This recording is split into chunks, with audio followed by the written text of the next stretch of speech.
And that's important in an apology. That actually came up several times when I asked listeners to weigh in and tell me how they felt about apologizing over technology or in person. And several different listeners, I'm going to find it here. Let's see.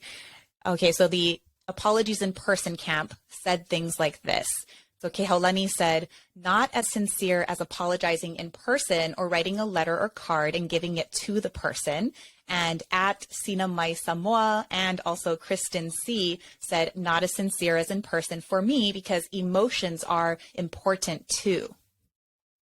So let me add on to that a little bit. So yes, sincerity seems to be really crucial here for apologies.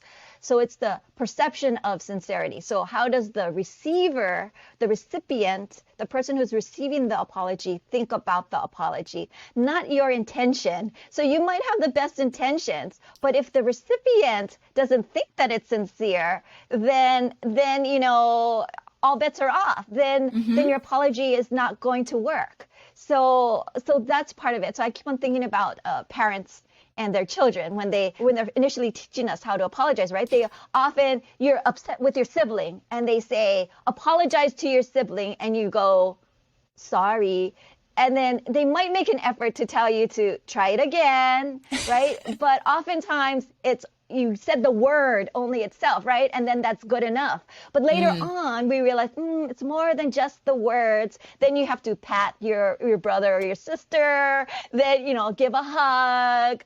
Okay, share your toy now, or whatever the case, right? To trying to get to this kind of sincerity idea. So we build up to it too. Yeah, you have to explain why you're saying you're sorry. I know that's kind of a thing that's popped up more as I gain more communication tools with my own kids. Why are you sorry? Tell him.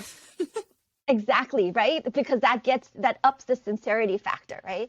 But then we don't check with the other person whether or not they said, oh yeah, I see that you're sincere, I accept it. We move on, right? But in our adult relationships, it's totally important, especially online. So especially if we're doing it via a text message, an email, if there's other sorts of ways.